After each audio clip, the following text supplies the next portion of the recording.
নমস্কাৰ। হয় নমস্কাৰ। এয়া আমাৰ ধনীৰাম চেতিয়া, আমাৰ অসমীয়া যুৱ কৃষক। তেখেতে বিভিন্ন খেতি বাতিৰ প্ৰতি আগ্ৰহী আৰু তেখেতে বহুত সুনাম কৰিছে। বহুত ঠাইত তেখেতে পুৰস্কাৰপ্ৰাপ্ত হৈছে। কিন্তু পুৰস্কাৰৰ কাৰণে নহয়, তেখেতে নিজে এজন অসমীয়া যুৱক, কৃষি কৰিবলৈ আগ্ৰহী ওলাই আহিছে।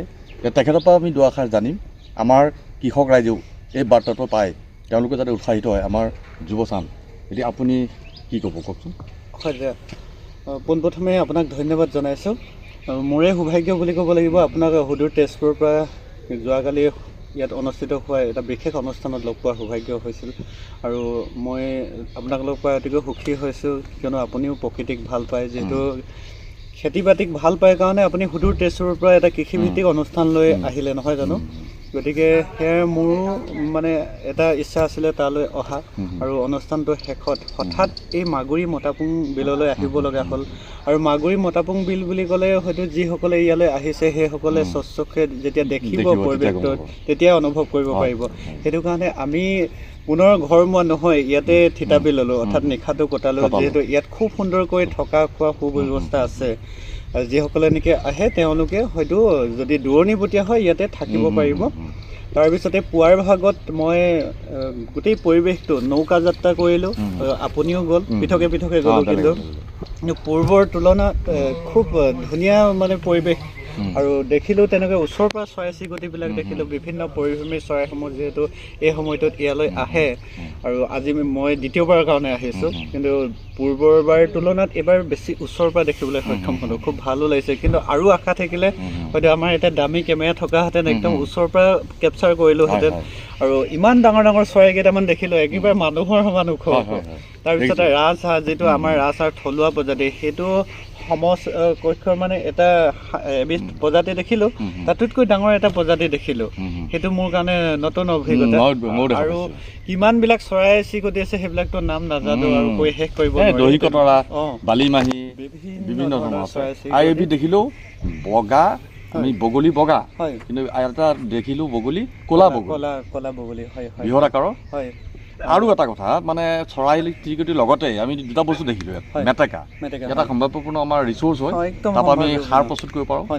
আৰু দেখিলোঁ ভেট ফুল, যি প্ৰাকৃতিক সৌন্দৰ্য হ'ল। আৰু আমাৰ লগত মোৰ ভাইটি সুলভ এজন গৈছিলে, সিদ্ধান্ত চেতিয়া। আৰু তেওঁৰ পৰা জানিলোঁ যে ইয়াত ভেট ফুলটো হয়, কিন্তু পদুম ফুল নহয়। আৰু ইয়াত দুটা কথা আছে, যে ভেট ফুলটো হ'লে তাৰ পাতটো পাতল আৰু সৰু হয়, তাৰ ওপৰত নৌকা যাব পাৰে। কিন্তু পদুম ফুলৰ পাতটো হ'ল কি ডাঠ আৰু ডাঙৰ হয়, তাৰ ওপৰত নৌকা যাব নোৱাৰে। গতিকে বৰ সৰু হ'ব, বৰ ডাঙৰ কথা, ইম্পৰ্টেণ্ট কথা। খুব এটা ভাল লগা পৰিৱেশ। আৰু এটা কথা, যিহেতু অসমৰ ভিতৰতে জৈৱ বৈচিত্ৰ্য অক্ষুণ্ণ থকা এখন অঞ্চল, এনে এটা অঞ্চল বাৰেকুৰি অঞ্চল। এটা সময় আছিলে ইয়াত বহুত কমলা টেঙা আছিলে। আৰু আৰম্ভণিটো হয়তো আমাৰ যেতিয়া আমাক ককাহঁতক সুধিছিলোঁ, তেতিয়া কমলা টেঙা ক'ৰ পৰা আনি ৰোৱা হৈছিল, তেতিয়া কয় যে আমাৰ ককাহঁতে, মোৰ ককায়ে কৈছিল যে আমাৰ ককাহঁতে ইয়াত কমলা খেতি কৰা দেখিছিলোঁ। গতিকে বহু যুগৰ আগৰ পৰাই আছে। যি কি নহওক, ইয়াত এই বিলখনত বিশেষকৈ বহুত থলুৱা প্ৰজাতি মাছ কাছ পোৱা যায়। বিশেষকৈ আজিৰ তাৰিখত নদীত থাকিলেও মাছ কাছ নাথাকে, বা বিল থাকিলেও মাছ কাছ নাথাকে। কিন্তু সেইবিলাক আপুৰুগীয়া মাছ কাছবিলাকো ইয়াত পোৱা যায়। যিয়ে নহওক, মই আপোনাৰ এই মাধ্যমৰ জৰিয়তে আহ্বান জনাইছোঁ, আপোনালোকৰ সেই অঞ্চলৰ কোনো লোকে যিসকলে নেকি আচলতে বা প্ৰকৃতাৰ্থত প্ৰকৃতিক ভাল পায়, সেউজীয়াক ভাল পায়, সেইসকলে এবাৰ মাগুৰীৰ বিললৈ আহক। যিহেতু ইয়াত থকা খোৱা আছে, বেছি দূৰণিবতীয়া বুলি চিন্তা কৰিব লাগে, তেওঁলোকক উৎসাহিত কৰা হ'ব। আৰু এটা কথা আপুনি কওকচোন, এই বাৰেকুৰি গাঁওখনত বিখ্যাত গৰিলা, মানে আমাৰ যিটো হলৌ বান্দৰ, এইটো কোনোবা এটা বাৰ্তাত আমাৰ প্ৰধানমন্ত্ৰী নৰেন্দ্ৰ মোদীয়েও উল্লেখ কৰিছিলে।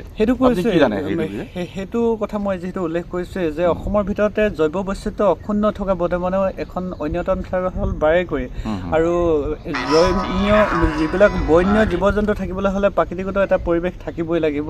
গতিকে সেই প্ৰাকৃতিক পৰিৱেশটো, অৰ্থাৎ জৈৱ বৈচিত্ৰ্য অক্ষুণ্ণ এতিয়াও আছে, হয়তো 100% নহ'লেও 80% আছে, যাৰ ফলস্বৰূপে এই আপুৰুগীয়া প্ৰজাতিৰ যিবিলাক বন্যপ্ৰাণী ইয়াত সংৰক্ষণ হৈ আছে কিন্তু তথাপিও এটা কথা আমাৰ বায়ুগৈবাসীয়ে বিভিন্ন সময়ত এই বন্য জীৱ জন্তুসমূহ সংৰক্ষণৰ কাৰণে পদক্ষেপ গ্ৰহণ কৰি আহিছে যদিও অস্তিত্ব সংকটত কিছুমান পৰিছে নপৰা নহয় কিন্তু তাৰ পৰাই এটা আমি অনুমান কৰিব লাগিব আচলতে প্ৰকৃতাৰ্থত কেনেকুৱাবিলাক পৰিৱেশত তেওঁলোকে থাকে কি খায় বা তেওঁলোকৰ খাদ্যাভ্যাস কি সেইখিনি কথাও কিছুমান নিৰীক্ষণ কৰিব লাগিব নহ'লে কি হয় এটা সময়ত কোৱা শুনিছিলোঁ যে ইয়াত জাকে জাকে হলৌ বান্দৰ আছিল আৰু পৰৱৰ্তী সময়ত বা সময়সূতত বিভিন্ন ধৰণৰ পদক্ষেপ কৰিছে যদিও বিলুপ্ত হৈ গৈছে খুব কম গতিকে আমাৰ মানুহৰ প্ৰতিও তেনেকুৱা ধৰণে এতিয়া ভাবুকি নামি আহিছে স্বাস্থ্যৰ প্ৰতি বা মানৱ জাতিৰ প্ৰতি বিভিন্ন সময়ত বিভিন্ন ধৰণৰ তেনেকুৱা দুৰাৰোগ্য দেখিবলৈ পোৱা যায় বা মানুহৰ দেহত থিতাপি লয় গতিকে ইয়াৰ মূলতে আমাৰ পৰিৱেশটো আমি নিজেই নষ্ট কৰি আছোঁ এমুঠি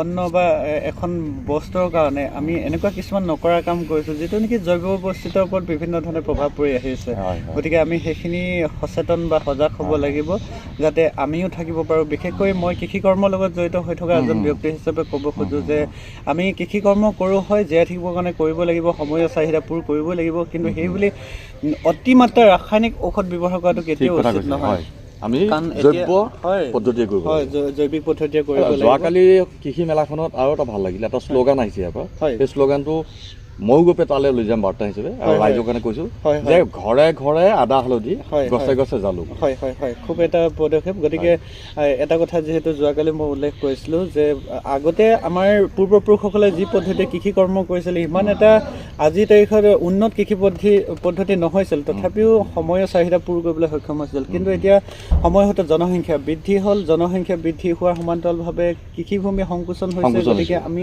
একেডৰা মাটিতে পদ্ধতিগতভাৱে কিছুমান তেনেকৈ কৃষি কৰ্ম কৰিব লাগিব এক কথাত ক'বলৈ গ'লে তলৰ পৰা ওপৰলৈকে উপাৰ্জনৰ উৎস গঢ় দি ল'ব লাগিব যেনেকৈ আমি বছৰি 3-4টা খেতি কৰিব পাৰোঁ ঠিক তেনেকৈ একেজোপা গছতে 3 তৰপীয়া আমি চাহ বাগানখনত চাহ পালোঁ চাহক চাহ দিবলৈ আমি খৰি গছ পালোঁ আৰু সেই খৰি গছতো যদি আমি জালুক বগাই দিওঁ জালুক পালোঁ 3টা বস্তু আমি মই তেনেকুৱা ধৰণে মোৰ সৰু কৃষি ক্ষেত্ৰখন এটা চাৰ্কুল প্ৰস্তুত কৰি লোৱা হৈছে বিভিন্ন ধৰণৰ ঋতুকালীন শস্যৰ সমান্তৰালভাৱে উদ্যান শস্য সমান্তৰালভাৱে কিছুমান লতাজাতীয় শস্য আকৌ তাৰ তলে তলে কিছুমান ঠাই ভেদে মানে এটা একোটা অংশত পশুপালন কৰা হৈছে কাৰণ পশুপালনৰ মূলমত্ৰ অবিহনে জৈৱ কৰ্ম কেতিয়াও সম্ভৱ নহয় তেনেকুৱা ধৰণে আমি বিভিন্ন সময়ত কৃষি কৰ্ম কৰোঁ যে তাৰ অৰ্থ এইটো নহয় যে এগালমান মানে ৰাসায়নিক সাৰ ব্যৱহাৰ কৰিলোঁ সেইটো কৰিলে কি হয় মানুহৰ স্বাস্থ্যৰ প্ৰতিটো ভাবুকি নামে আহেই আমাৰ মাটি পানী বায়ু আটাইখিনি প্ৰদূষিত হৈ যায় আমি কেৱল নিজৰ কথা ভাবিলে নহ'ব আমাৰ পিছৰ প্ৰজন্মৰ কথা ভাবিব লাগিব